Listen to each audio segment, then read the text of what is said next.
here's where I'm going to go. This is not a new message. It is updated.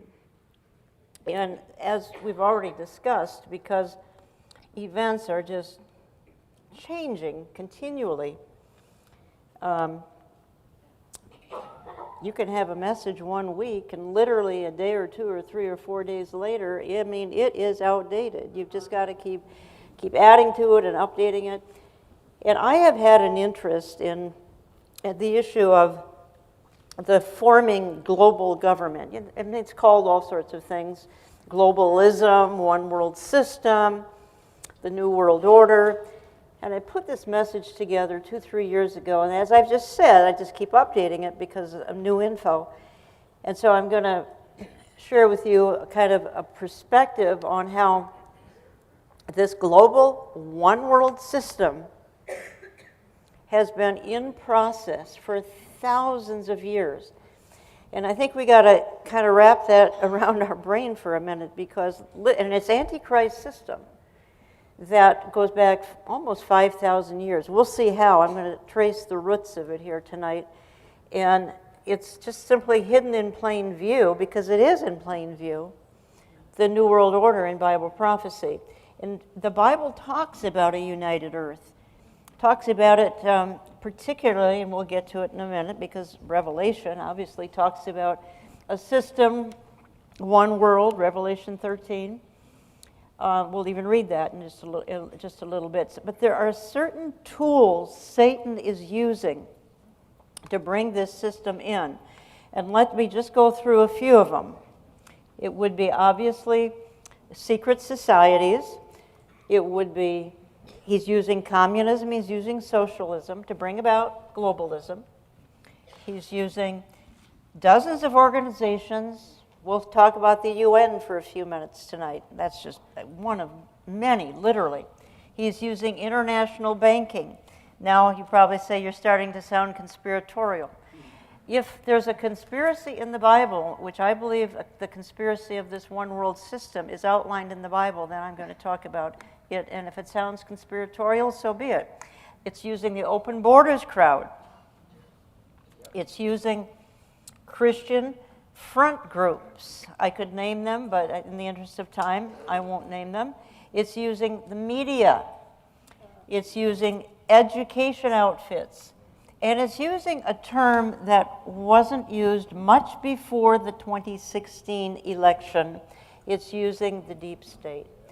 And if you folks knew, and I think, and I may get slightly political tonight, and not necessarily in the interest of furthering candidates, but at least talking about the situation in Washington. But I mean, if you folks knew how deep the corruption, how deep the deep state is in Washington, I think you would be shocked. Because I work with some of the folks who are in Washington, and it's really stunning. It's really stunning. And that's what Donald Trump has come up with. He doesn't like the deep state. He's a businessman. He doesn't care about all their efforts at globalism and things like that. So they're pushing back because he's pushing back against all they've tried to do in America for 250 years.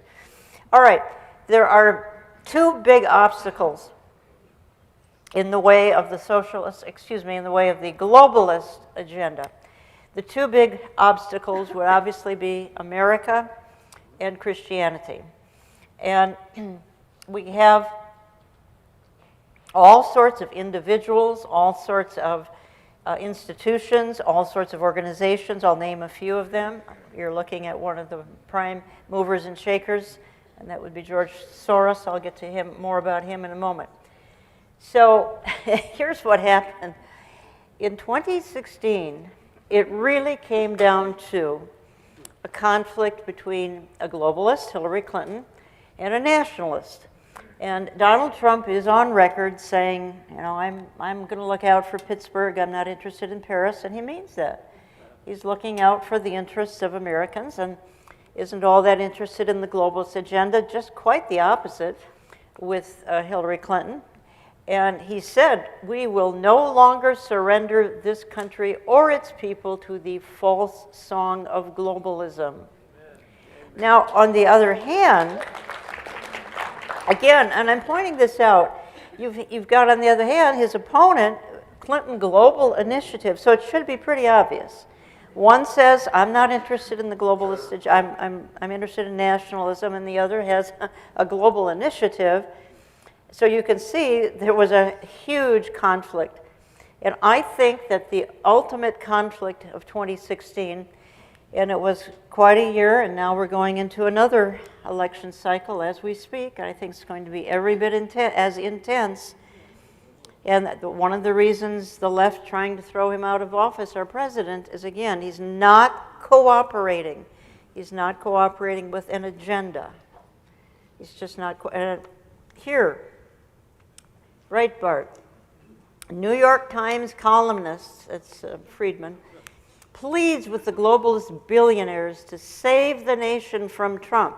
And look down in the corner, you can see down in the corner, Henry Kissinger. He's been involved in this globalist agenda for probably 6 decades. He's still around. He's still trying to push for a one-world system. Now, what's kind of new, and as I just said, I got to keep updating things because a month or so ago, a couple of months ago, Boris Johnson won the election in the UK relatively recently, but he came out recently, here in the last, I would say, month, and he said, I want out of the European Union. So you've got 3 global leaders, prominent, pushing back against a new world order. Boris Johnson, President Trump, and I think 2 of those 3 have the same hairdresser. And Benjamin Netanyahu. And these 3 guys are looking out for their responsibility, which is their country. And, again, nuts to this globalist agenda. Are any of these guys popular? No, 2 of the 3 are trying to throw Trump and Netanyahu out of office. And they will not rest until they succeed. So we need to be praying for them. But again, they're pushing back against this new world order. All right, what is globalism? What we're told is on one side of the screen. We're told that, hey, it's just cultures. We're learning about other countries and cultures. It's a harmless thing. It's a very helpful thing so we can learn how to get along in society and get along in the world. That's what we're told globalism is. What it really is on the other side of the screen. I hate to say it. What it really is it's men in a dark, smoke-filled room plotting and scheming how to make the world one. And they've done it for thousands of years.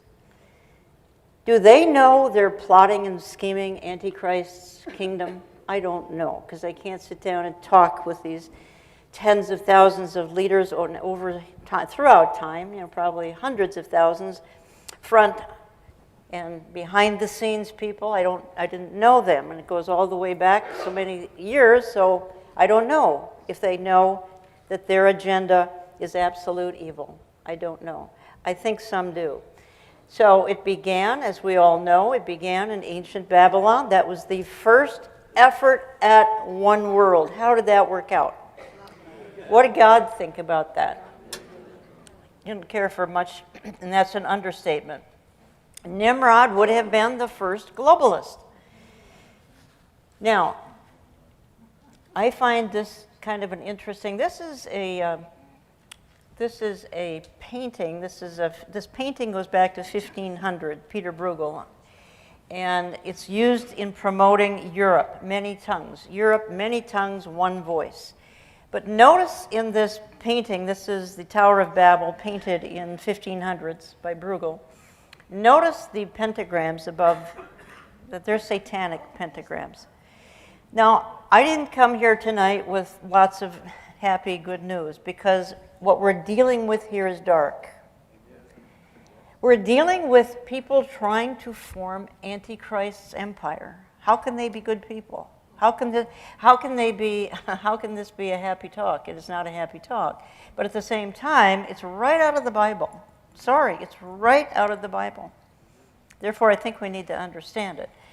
just another word about this. Again, on one side is Bruegel's Tower of Babel. It's artists, of course. Again, it goes back to the 1500s. And on the other side is today's EU Parliament in Strasbourg. Is it intentionally copying the Tower of Babel? Of course it is.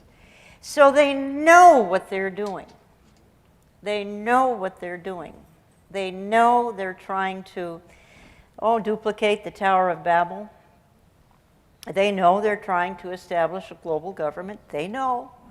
They know. Again, Europe on the brink of collapse.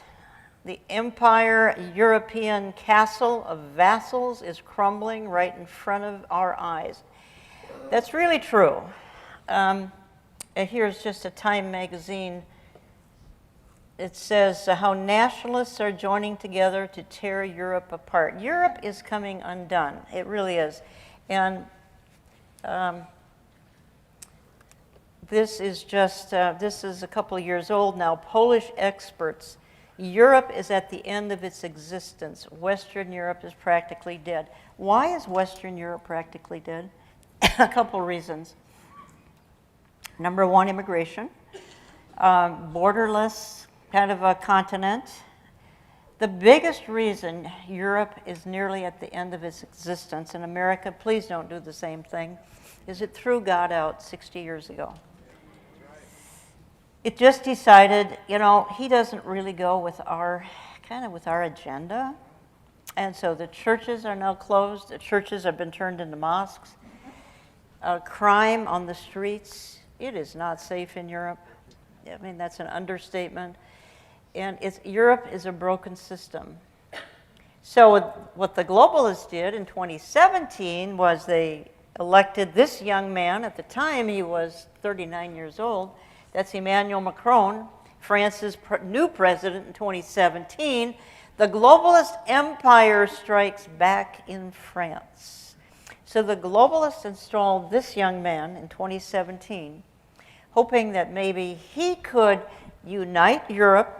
Now, are they thinking maybe he can unite the whole world? I don't know.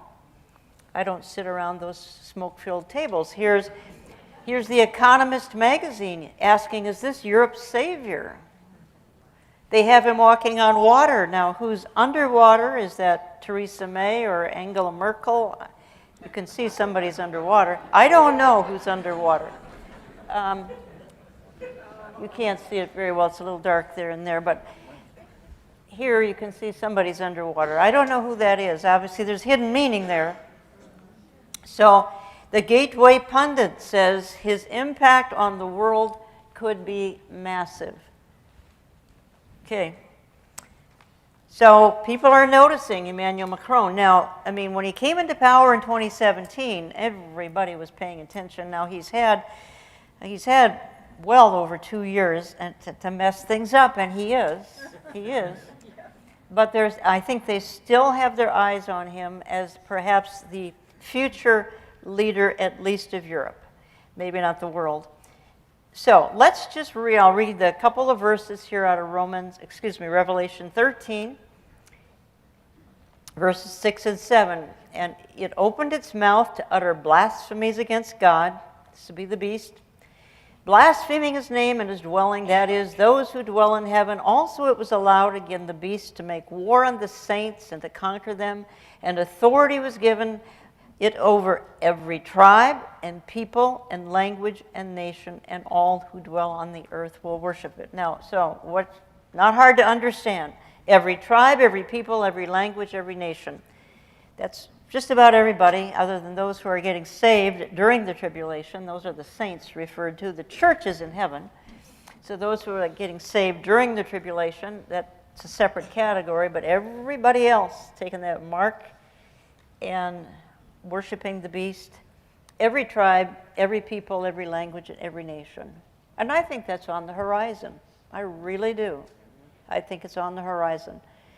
Invite you to Proximity next Saturday, where we actually look at some of the signs of the times, and I'll be talking about some of the 10 top signs of the last year and going into the new year that I think we should be focusing on. And there's staggering. They're staggering because of their prominence in everyday news. They're staggering because of how they're affecting your life and my life on a daily basis. And just the way they're leaping out of the Bible. So let's look at just some of the organizations that have sort of been, let's just put it this way, some organizations, institutions that have had a goal of global government. They may say, no, we exist for other purposes, but they really have a hidden agenda or a blatant agenda of one world. One world. And I'm having to leave out some, or we would be here literally until midnight. So I'm leaving out a lot. I'm leaving out Gnosticism and some other things. But let's just look at some organizations that came along. I'm starting in the 1700s. We can go back to Knights Templar, way back, 1100, 1200. I'm starting in the 1700s, which is just a little more modern time, and we'll get right up to literally modern time when I get through this list. But the Freemasons, and they started out okay as Mason workers, but then they morphed into a globalist outfit. And I'm always being accused up here of doing Freemason hand signs. I'm not, okay? I promise I'm not. And at proximity, supposedly Jack Hibbs and I are giving each other Freemason hand signs. That's kookiness online, okay? Or else I have a necklace on that they say is some conspiratorial, screwball. I don't get it. Okay, the Rosicrucians, 17th and 18th century. They were a bunch of globalists. Can you imagine going all the way back 200-300 years now? A little bit more sophisticated society by 1700s and 1800s, but they're thinking, let's have one world. Let's have one government. Let's have centralized everything. Because then everyone's equal pay, everyone has the same benefits if we have one ruler and one headquarters. Now, the banking industry, it has to be talked about because it's so prominent in all of this, so prominent. And they came along in the 1700s, the Rothschild Empire. Now you're saying she's really going conspiratorial on us. Can't help it. Can't help it. The Rothschild Empire, with 5 sons who then branched out and had banking institutions throughout Europe. And then the conspiracy gets even more deep. They conspired with a man by the name of Adam Weishaupt. He conspired with the Rothschilds. And together, these entities decided they could eventually take over the world. And they put together, Weishaupt put together the Illuminati. It exists. It exists until this day. It exists. They're not nice people. Again, I'm saying in the sort of the genre right now of the banking empire, and because of that, and I'm jumping all the way up here in years, along with the 1880s came the Rockefeller Empire. This particular Rockefeller passed away just in the last 5 years. David Rockefeller just passed away here. I'd said in the last maybe even 3 years. But that doesn't mean the empire is over. It's just he was one of the more prominent. Probably he and George Soros are the 2 prominent globalists, at least of the 20th and 21st century. Just a picture of the Rockefeller Empire. That's probably going back to the 1960s. Very, very prominent family trying to push for one world system, global government, etc. Now, Carroll Quigley, who is a professor at Georgetown, said this. He's talking Council of Foreign Relations, because that's so sinister, 1921. And Quigley is commenting, and he says, the Council on Foreign Relations is the American branch of a society which originated in England and believes national boundaries should be obliterated and one world rule established. So many of you have heard of the Council on Foreign Relations. Again, it doesn't sound very, threatening. but it is sinister. Another sinister thing that came along, this would be back in 1913, the Federal Reserve, kind of still in the genre here of banking. So in order to have this one world, you've got to have the banking system somehow tied into it all. So there are some prominent banking families, and I've named, I think, the most significant ones. Okay, let's just keep going through some of the organizations. The League of Nations, 1919, that came along, and its hope and its goal was global government, one world, single ruler. Obviously, we know the United Nations, that came along in 1945, and that too was, well, I think no secret, they want one world. I'm going to show you some more evidence of that in just a moment.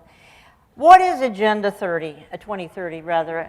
That is a rather new phenomenon, and the purpose of Agenda 2030, it's part of the globalist kind of cabal. Here are some of the purposes of it. Agenda 2030, September 25th, 2015, the UN launches a new universal agenda for humanity. End global poverty. It sounds so good. It sounds so good. Universal health care. This is part of the United Nations. Gender equality. Solve all of humanity's problems. Could bring about utopia. That's the hope of Agenda 2030. You've heard of it. You've heard the term. But do you really know what the mind is behind these folks? Here's another one. A game changer, United Nations Sustainable Development. This is Summit 2015. Again, when you hear these terms, it's not just some folks getting together probably for snacks and cocktails. No, they're getting together to plot and scheme how to make the world as one. The sustainable development, all of this, and again, it's heavily United Nations. Is another organization, Bilderberg, came along in 1954. Goal, to make the world as one. Oh, they never stop thinking. We can go right through the decades. They never stop thinking. Started in Babylon, just goes right throughout history. And we skipped some, just in the interest of time, we skipped some. So, but they never stop thinking. They never stop scheming. The Club of Rome, 1968. The world is put into 10 regions. Some of you may remember, and I kind of do, because some in the eschatology world thought, oh, here comes the 10-nation confederacy spoken of in the book of Revelation. Is it? Probably not, but I mean, it was certainly an intriguing thought. Back in 1968, the world into 10 regions. Well, the Bible says that'll happen someday.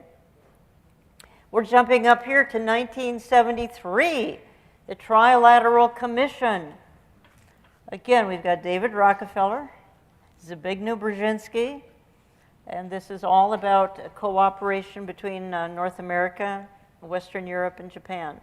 Again, the purpose, these two guys right here, these two guys, huge globalists, both of them. Their mentality, their mindset, their hope, their goal, their dream is that there be a single government with a single ruler ruling over the earth. I want to say a word here about Larry McDonald. And he was a Democrat congressman. He was elected in 1976. And he was observing all of this. And he said, the quote, "The drive of the Rockefellers and their allies is to create a one-world government combining supercapitalism and communism under the same tent, all under their control. Do I mean a conspiracy? I do. And I'm convinced there is such a plot, international in scope, generations old in planning, and incredibly evil in intent." So he's trying to expose this. And in the 70s and early 80s, in I believe it was 83, his plane was shot out of the sky. He was killed. And everybody on the plane, it was a passenger plane, was killed. I believe it's 83. So don't mess with the globalists. If I suddenly disappear, you know what happened, okay? Don't mess with the globalists. Because they've got an agenda that comes right out of the Bible. It's not a pretty agenda.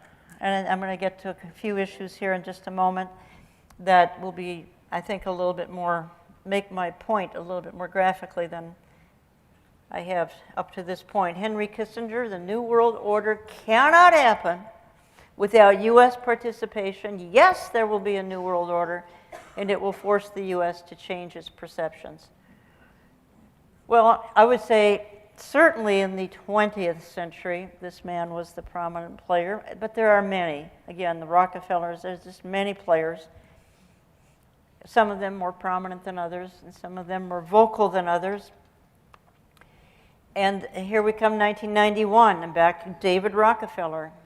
He says, the world is now more sophisticated and prepared to march towards world government. I mean, there's no subtlety here. We are marching to world government. That's the goal of the men who think like this. They are not subtle about it. Here's what David Rockefeller said in 2003. He says, some even believe we, that's the Rockefellers, we belong to a secret cabal working against the best interests of the United States, characterizing my family, the Rockefellers, as internationalists. Well, yes. And of conspiring with others around the world to build a more integrated global political and economic structure. One world, if you will. Now, he admits it here. If that is the charge, I stand guilty and am proud of it. Folks, that's a quote from David Rockefeller. He is proud of his, here again, they think this will solve all the world's problems, equal everything, equal pay, everything. With one world, one ruler, one government, all the world, poverty eradicated. Social justice, finally we'll have social justice. The church will be happy because the church is fixated on social justice. Except the real church will be in heaven when all of this really blossoms. But this is David Rockefeller. He says, if I'm guilty of this charge, I'm proud of it. I'm proud to be called a one-worlder. I'm proud to be called one who is leading the forefront. My whole family, going back to the 1880s, my whole family is proud to be a part of this global cabal. Again, they think it's the answer to all our problems. This is the secular mindset. And it's prominent today. And it's prominent in both political parties. Obviously, one is a little more intent than the other, but honestly, it's in both political parties. George H.W. Bush, it's a big idea, a new world. Only the United States has both the moral standing and means to back it up. And that was in 1991. I remember when he said that. Did you ever wonder why his funeral was, I mean, it was quite an event. Yeah, it was. And it's partly because the globalists were honoring him. Again, if I sound conspiratorial, you know, I'm trying not to come across that way, but it is a cabal. But it's outlined in the Bible. Therefore, I think we need to understand it. All right, let me say a word about this gentleman here. We've certainly never had a more charismatic pope. And he says things almost on a daily basis that are stunning in a bad way. He's always calling for some sort of something to save humanity. He's certainly calling for one world. He recently stated, Pope Francis calls for one world government, attacks border walls and national sovereignty. He's probably, in the ecclesiastical world, without a doubt, he's the chief proponent of one world. Now, is a pope a false prophet in the book of Revelation? frankly, I think so. That's a whole nother message we can't go into.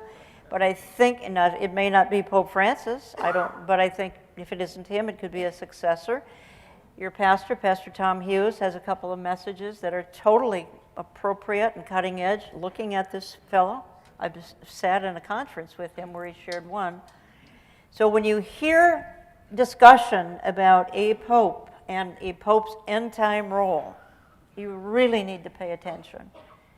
I think he's an apocalyptic player. We'll leave it at that. Rome, Pope Francis made a strong new push for globalism on Thursday, calling for a supranational, legally constituted body to enforce United Nations Sustainable Development Goals to implement climate change policies. I'll say more about that as we move along here. He's called the Vicar of the New World Order. So he doesn't like us. He doesn't like fundamentalist Christians, evangelicals. We're a real obstacle to sort of his agenda. Say just a word here, globalist in chief, George Soros. The main obstacle to a stable and just world order is the United States. Again, we're in the way. Christianity in America, and right now our president, we are in the way of this agenda. God, for some reason, has said, we're going to take a time out in this rush to globalism. Remember, it goes back to Babylon. Started then. It really never took a time out, and it says not a time out right now, but God has it sort of set aside because of three men, primary one being Donald Trump. So for some reason, God said, I'm calling for sort of a reprieve, for a time out. And this agenda it's hit a major snag. And guys like this are beside themselves. And here, we've got a billionaire cabal. These gentlemen you've got Bill Gates and Jeff Bezos and Soros and Zuckerberg. Again, they love global government, all of them. I'm leaving some out, but these fellows exist to see a single government entity somewhere, probably Europe, in charge of everything with one person in charge. The case for getting rid of borders completely. So let me just say a little bit here about the border issue. It's important. Have you ever seen anything that makes so much sense? Does not a border to protect a country, Israel has one, China has one. Does not a border just to protect its citizens, doesn't it make sense? No, not to the globalist. Not to the globalists. So, we have scenes like this. 10 reasons globalist elites won't let Trump build the wall and protect American national security. We can't go through the 10 reasons, but there are reasons why the globalist elites, they don't want that wall. That's obvious. Now, let's just think for a moment about this whole immigrant situation. By the way, as I speak, they're coming from Honduras now. I think hundreds to thousands are walking up from Honduras on their way here, so we'll see what happens. But when they do that, who looks out just for the basic medical needs? Who's feeding them? I mean, how are they getting their peanut butter jelly sandwiches? Somebody's taking care of them. Somebody has to take care of them, or you would have complete bedlam. You'd have looting and every home being ransacked in the cities as they move along. So someone's taken, you can see it on the side of this picture there. Those vans are taking care of them, and who's represented in those vans? That would be, of course, the United Nations. So they're looking out for those immigrants walking from Central or South America or Mexico, trying to cross our border. And so UN Refugee Agency, etc. So now, this character here, and this is his quote, he says, the world is more interconnected than ever before, and it's becoming more connected every day. Building walls won't change that.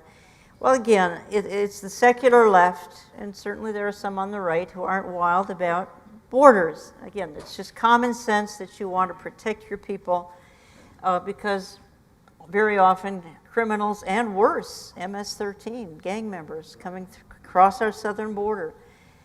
So he was arch-globalist, and I guarantee you he's still doing his best to run things in Washington from behind the scenes. So now I'm going to take you down just a little different pathway for just a minute. This gentleman was prominent back in the 80s. Ronald Reagan dealt with him. And he said this more recently. He said this. This is Mikhail Gorbachev, formerly of Soviet Union. He's still around. He says, the threat of environmental crisis will be the international disaster key that will unlock the new world order. Here's the thing. To have a global system, it's going to take a crisis. I believe that crisis is the rapture. That's kind of obvious, I think. But there are some other options. So what a lot of people are saying, including Mikhail Gorbachev, is environmentalism is going to be used to institute a one-world system. In other words, the sky is falling, the temperatures are rising. Look, I'm president of Minnesotans for Global Warming. We hope it happens. Okay? We pray for global warming every day. As I said, right now, minus 30 wind chills, so it sounds great. But when I say that environmentalism is the useful tool, please don't hear me say we shouldn't be environmentally sensitive. Please be environmentally, by that I mean, let's take care of our woods, etc. But what I'm saying is, and the question here is, can a one world government protect our planet? That is what the globalists are trying to say. They're trying to, you wonder why the sky is falling with climate change, global warming, et cetera, et cetera. It's because this is the tool that they've chosen to use to unite the world as one. Environmentalism. If we don't do this, as what's her name, AOC says, you know, 10 years or so, that's all we've got. And look, during the tribulation, her Green New Deal is going to become the Brown New Deal. It's not going to be pretty, not going to be pretty, because there will be some destruction during the tribulation that is staggering, staggering. Okay, the Earth Charter, we're back to some United Nations activity again. I threw this in, and I just added it more recently. And the Earth Charter, back to 2000, and the promoters, Maurice Strong, Mikhail Gorbachev, now we're down to Stephen Rockefeller. They just don't go away. So they're pushing the Earth Charter. Again, this is a sort of a sacred document to take care of the Earth in 2000. And in 2001, what do they put that Earth Charter in, sacred Earth? They put it into the Ark of Hope. Well, what does that look like? It's meant to look like the Ark of the Covenant. I mean, now we're almost getting, you know, spooky, I guess I would say. So they put this Earth Charter into the Ark of Hope, which you can see pictured there, 2001. And again, this is all Earth-type worship.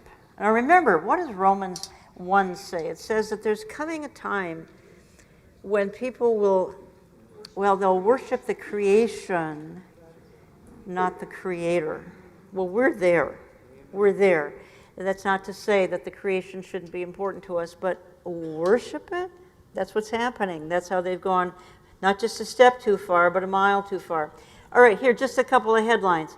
7 in 10 Brits support world government to protect humanity from global catastrophes. All right, the mindset is there. 7 in 10 Brits. If we can protect our environment, we're all for global government. We're sign us up on the dotted line. Okay? Breitbart, UN, humans could cause extinction of 1 million species. Globalism will fix it. Okay, I think you've probably kind of gotten the picture here. Environmentalism is going to be used. It's going to be used, it is being used. Trump pulls out, here's the guy with the monkey wrench, Donald Monkey Wrench Trump. He pulls out of the U.S. Paris Climate Agreement. This is a couple of years ago. And it kind of went up in smoke. So, again, he can see the globalist agenda of all of this climate hysteria. He can see it. Now, I'm going to give you a couple of quotes here. Because I think what's happened along the way here, can I say, there's come a longing for a man with a plan, sort of a Mr. Fix-It. And Arnold Toynbee, he passed away in 1975, says this: the nations of the world are ready to give the kingdoms of the world to any one man who will offer us a solution to the world's problems. Any one man. Toynbee was a British historian. Even worse than that is Paul Henry Spaak. Back in 1957, he said, what we want is a man of sufficient stature to hold the alliances of all people and to lift us out of the economic morass into which we are sinking. Send us such a man, and be he God or devil, we will receive him. Now that's he's a NATO official back in 1957. That is how 57, wasn't that the good times where families sat together and watched TV together? No, back in 1957, this man is so desperate for one leader, one man. He says, send us such a man, be he God or devil, will receive him. That's a strong statement. And I think it's a powerful statement, powerful in a troubling way. Now, I'm going to go back to 2016 here because I can't talk about globalism and the one world effort without talking about the Gotthard base tunnel. June 2016, I watched it all on YouTube, 12 hours. It's just long, I know that. And dark. And again, I'm sorry, but these people are not nice people. So anybody who's trying to promote the Antichrist agenda can't be a very nice person. This is simple as that. This was a globalist ceremony back in June of 2016, and it was celebrating the linking of a tunnel that connected Switzerland, Italy, and France, went underground. And it was celebrating Baphomet. Who's Baphomet? Baphomet is, well, he's kind of the occult symbol for Satan. You can see him there. This is just a picture of how the countries are kind of connected here by this tunnel that goes underneath a mountain. Took years to do this. Several of the workers died in the result of construction. So now it's finished, and this is a ceremony celebrating it. Again, it was the most bizarre thing you have ever seen. I mean, when you watch it, I don't think I watched it live, but I watched it on YouTube. Most bizarre thing, it was choreographed. It went on and on and on and on. And just about everything was, I'll be blunt, a satanic ceremony. Globalists aren't nice people. You don't want to have anything to do with them. And thankfully, we have a president right now that doesn't want anything to do with them either, and he's blunt about it. Blunt about it. Remember, we're one election away from all of that changing. One election away from becoming anti-Israel, pro-globalism, pro-everything that is anti-biblical. We're one election away. We need to be praying without ceasing. So, the thing is with this event in connecting the tunnel, world leaders were there. You've got France's president at the time. You've got Angela Merkel. You've got the Switzerland president. You've got a fourth. These world leaders are having a picnic. They're just loving I don't know, do they know they're watching a satanic ceremony? I have no idea. I have no idea. It was so senseless, I doubt that they could figure. I think they probably thought they were watching a clown show. I mean, it was bizarre. It was bizarre. But it was a satanic ceremony. But the world leaders are celebrating, European leaders celebrating, Antichrist coming out of Europe, I believe. Yeah. How appropriate. A foreshadowing of things to come. A foreshadowing of the Antichrist, I believe, coming out of this area. A satanic ceremony. And even at one point, this is the only picture I could find, it's blurry, I apologize, they're celebrating a slain lamb. Because Jesus Christ gets in the way of everything, at least gets in the way of the dark agenda. You better believe it. He's overcome the dark agenda. But they can't stand it, so they are celebrating here a slain lamb. Now, there's one more little kind of avenue that I want to look at, and that's the entertainment industry. And I'm just going to focus on one person. One person, because she is indicative of all of them. And Celine, some of you may follow her. I don't, but she's an interesting gal. She's in her early 50s now. And entertainer, singer, one of the most popular. So she has entered into the world of the New World Order. She's got, I didn't make that picture up, Celine Dion, the New World Order. And she's come up with a line of children's clothing. Now, wouldn't that be kind of harmless? No. Kind of innocent? Wouldn't it be? Well, this is the children's clothing. New World Order on infants and toddlers. Now we got to drag 1 and 2-year-olds into this agenda? Yeah. Get them young. Get them young and indoctrinate them young. Here you, again, this is Celine Dion. This is her agenda. I'll show you her website here in a minute. Here you see a little girl. This is all part of the promotion for this clothing line. And you've got the girl with the all-seeing eye on her one hand. This is Celine's website. This is her clothing, not her music website. This is her clothing website. Celine New. So for children's clothing, we have skulls. These are not nice people. If you're a part of the Antichrist agenda, you are not nice people. Somebody made a comment, Celine Dion launches Illuminati-esque gender-neutral clothing line. It's true. Am I conspiratorial? No. It's just a fact. This whole agenda is in overdrive because the Antichrist is on the horizon. If the rapture, which could be today, happens today, Antichrist empire is going to be on the scene. Hours, weeks, days, months, certainly not more than months, with the chaos that's going to ensue. You got to have a leader to control the chaos once millions and millions and millions of people are missing. Here's just another look at some of her clothing. An exorcist says, the agenda behind Celine Dion's gender-neutral children's clothing line is satanic. Well, yeah, you've got Baphomet there again. Again, these are not nice people. But look, she influences millions upon millions of people.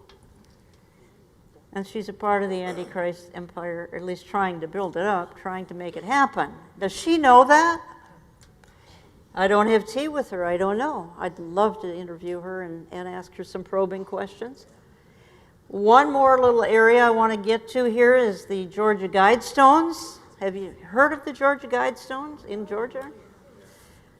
This is the objectives of the globalists here's what the objectives are. Population under 500 million. Do you realize how many of us have to go? 7 billion people, but they want 500 million? That's the globalist agenda here, and it's all spelled out on the Georgia Guidestone. It's all there. You can just read it, in stone. Return to one language, a new 10 commandments. It's all there. Why would Georgia even allow this? But they do. So it's the globalist agenda on the Georgia Guidestones. It doesn't get any stranger.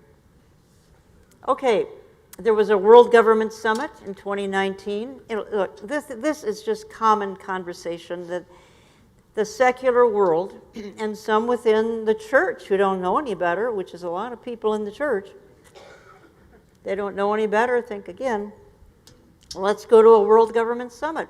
This one happened to be in, I think it was Abu Dhabi, but it doesn't say. I think it was. Now, just a word here about the New World Order forming under pagan temple of Baal or Baal arch. That arch, that's a replica of the arch that's outside the temple of Baal. It was in Syria. Temple of Baal was in Syria. ISIS destroyed it in 2015. And then this arch was recreated. That's not plastic. That weighs several thousand pounds. It's a replica of the Arch of Baal. They're traipsing all over the world with it. It was in Washington, D.C., fall of 2018. During the Kavanaugh crisis, that was sitting in Washington, D.C. Do you think there's a connection? The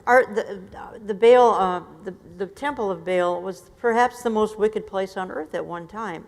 We want to celebrate it? Somebody tell me why.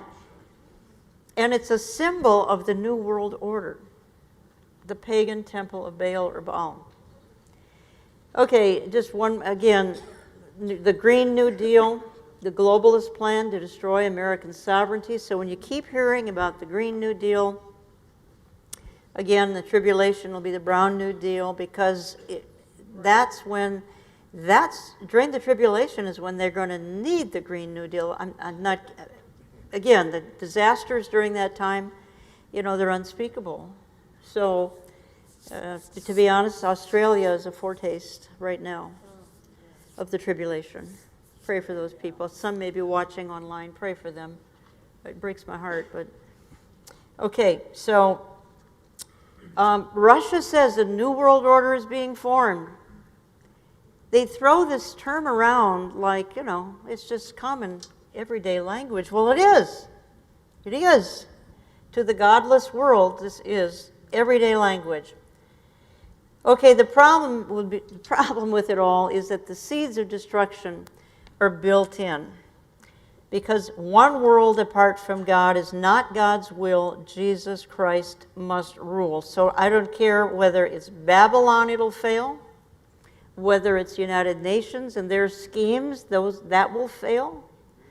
Whether it's Agenda 21 or Agenda 2030, those are going to fail. Whether it's the Green New Deal, that's going to fail. These aren't God's plans. All will fail. Because they're all schemes of, carnal man who really can't really do much anything right. Why won't it work? Simple. It won't work because mankind has a corrupt heart. It won't work because mankind will promise peace he cannot produce.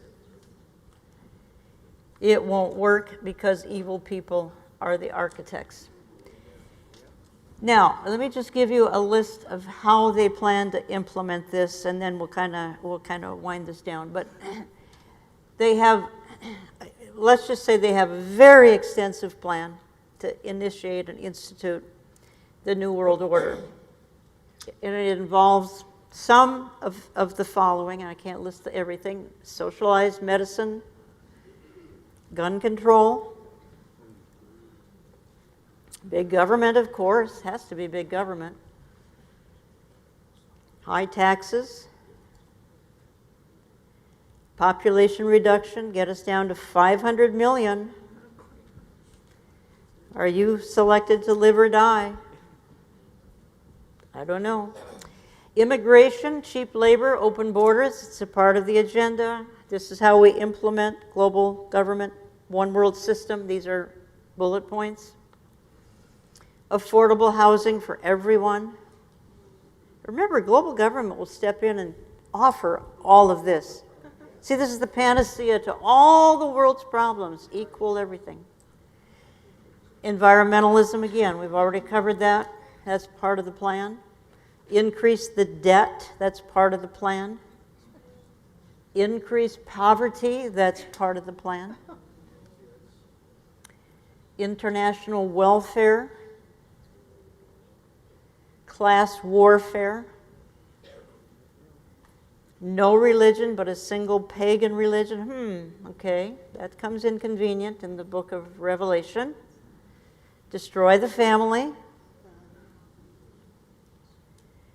Again, this is David Rockefeller. All we need is the right major crisis and the nations will accept the New World Order. Well, Mr. One Worlder himself, David Rockefeller, is saying it. We just need the right crisis. It will never let a crisis go to waste either. So what could some of these crises be? It could be all of these.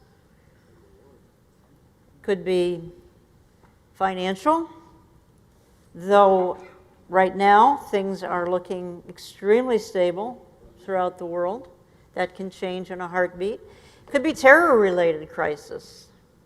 What if there were 9/11s in every major city of the world, say, all in one weekend?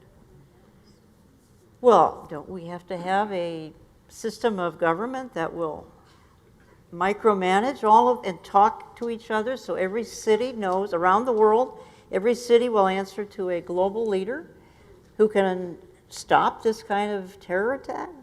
To me, that sounds like a perfect plan. It might be weather related, it might be an environmental crisis, it might be World War III. World War III could happen tomorrow. You and I know what the crisis will be. It could be all of these things thrown in. But you and I know that the ultimate crisis is the rapture. It's the rapture of the church. The rapture of the church happens, and a staggering amount of confusion, staggering amount of what happened, staggering amount of my loved one is missing, staggering amount of what's going to happen next. We need someone to control everything. Well, here comes Mr. Antichrist. I have everything under control. Finally, after 5,000 years, he gets his opportunity. Club of Rome didn't help. None of these things. But now, with the church gone, remember, the church is putting a lid. Right now, the church is putting a lid on evil. Thank God for the church. When that church is gone, the bride of Christ is gone. Absolute evil ensues. The globalist utopia is here. Church gone. Globalist utopia. Time of Jacob's trouble. Daniel's 70th week. The tribulation.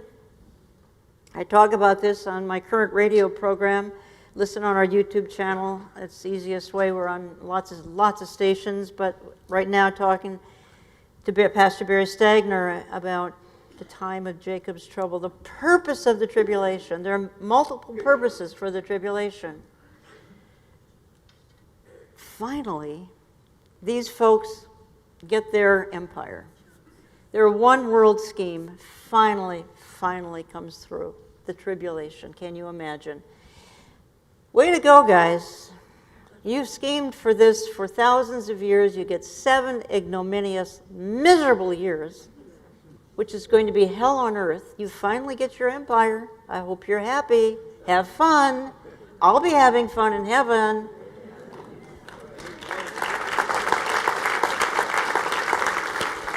Let's look at a few Bible verses here as we wrap it up, because we want to focus on what the Bible says, and the Bible says, Psalm 2, Why do the nations rage and the peoples plot in vain? The kings of the earth set themselves, and the rulers take counsel together against his anointed, saying, let us burst their bonds apart and cast away their cords from us. Going on with those verses, he who sits in the heavens laughs. Then he will speak to them in his wrath and terrify them in his fury, saying, as for me, I have set my king on Zion, my holy hill. The point here being is God is looking down on these foolish men, mainly, but women too, and he is laughing at them. He's laughing in derision because they're such fools. They're such fools. Why not just tap into me? You know, you can have 1,000 years of glorious kingdom of perfect global government. I'm going to be in charge. I know that wasn't your plan because you want the bad guy in charge.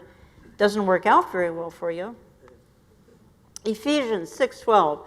We don't wrestle against flesh and blood, but against principalities, against powers, against the rulers of darkness of this world, against spiritual wickedness in high places.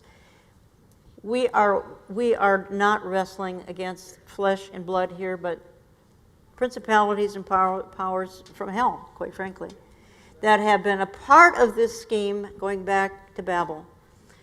But using mankind, again, I ask the question, do they know it? Does Henry Kissinger know? I don't know. Again, I'm not his pal, so I wish I could ask him, do you know? Do you know what your scheme involves? Do you know it involves the plan that's going to introduce the Antichrist?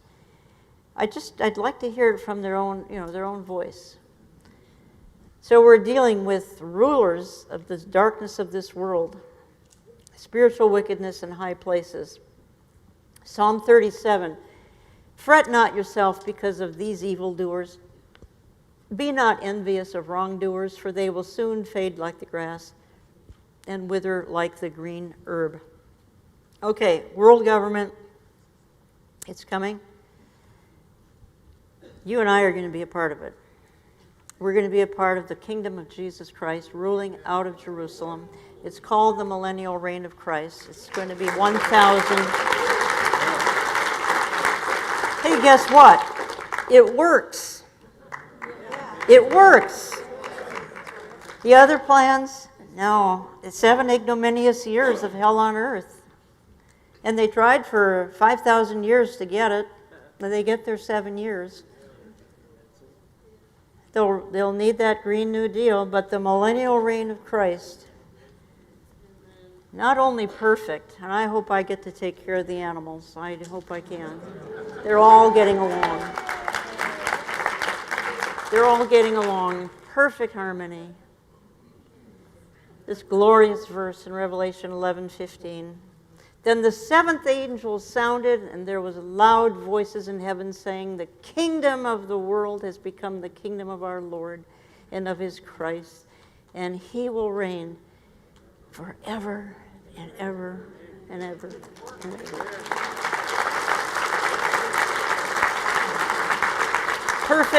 Perfect global government. Perfect global government. But you see, the others left out the most important ingredient, Jesus Christ. They hate him. The globalist empire hates him. They want to do it their way. If they don't only follow the Bible, we can do it the Bible's way, with Jesus ruling out of Jerusalem. Perfect harmony, everything working perfectly. But we got to throw that Bible out, get rid of it, because it's going to infect everything. No. Okay, just let me invite you quickly here, do an annual prophecy. We call it Understanding the Times Conference every fall.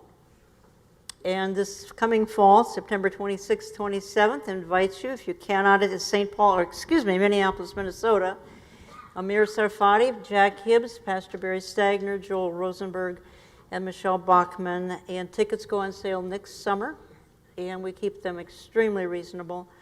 And I'll be honest here, we didn't ticket this for like 21 conferences. It's just first come, first serve. We rent a mega church in the Minneapolis suburb. It seats 4,300.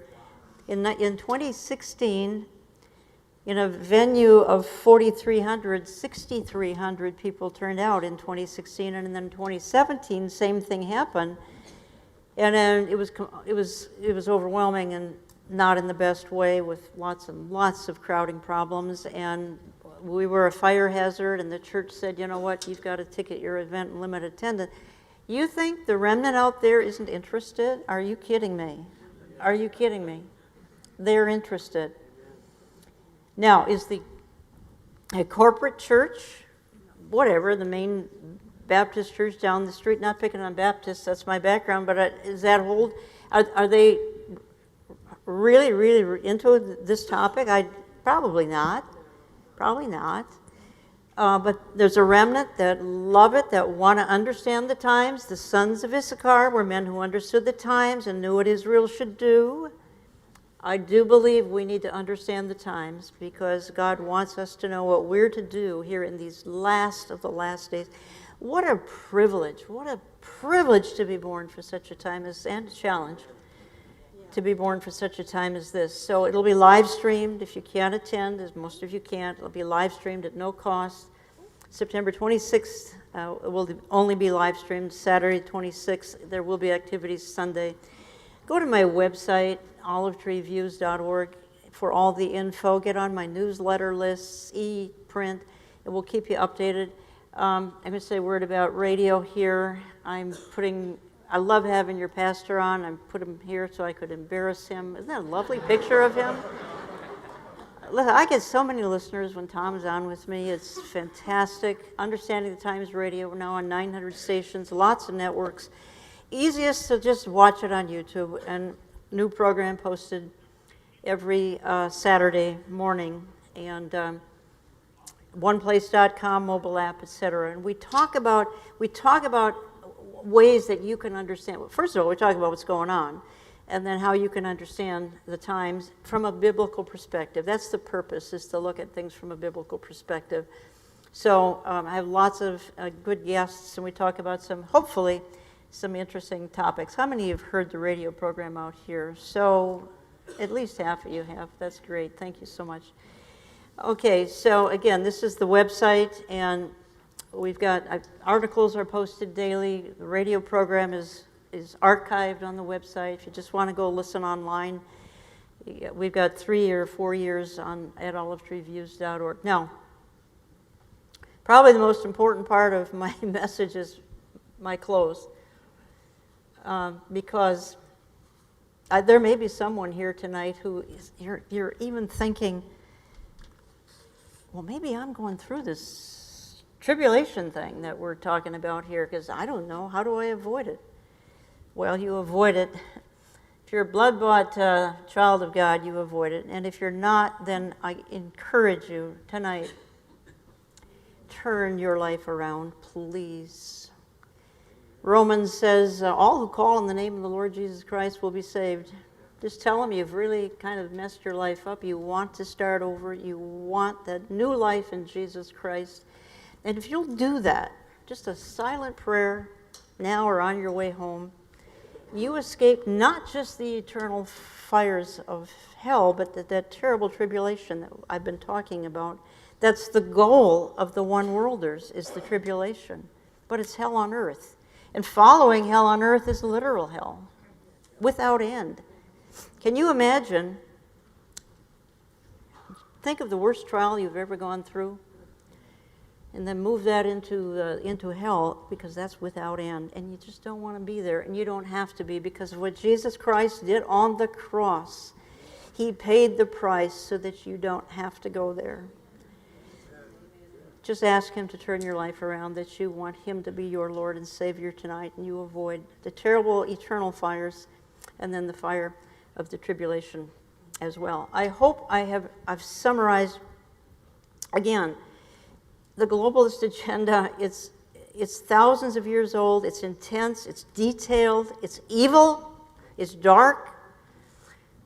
But again, God is sitting up in the heavens laughing at them, at their scheme. He's laughing at them and saying to them, just look to me. I've got the perfect global agenda for you. It's called the millennium. And then after that, there's the new heavens and the new earth. Again, perfection without end. Tap into that. I want to thank you for inviting me, Pastor Tom. It's all yours.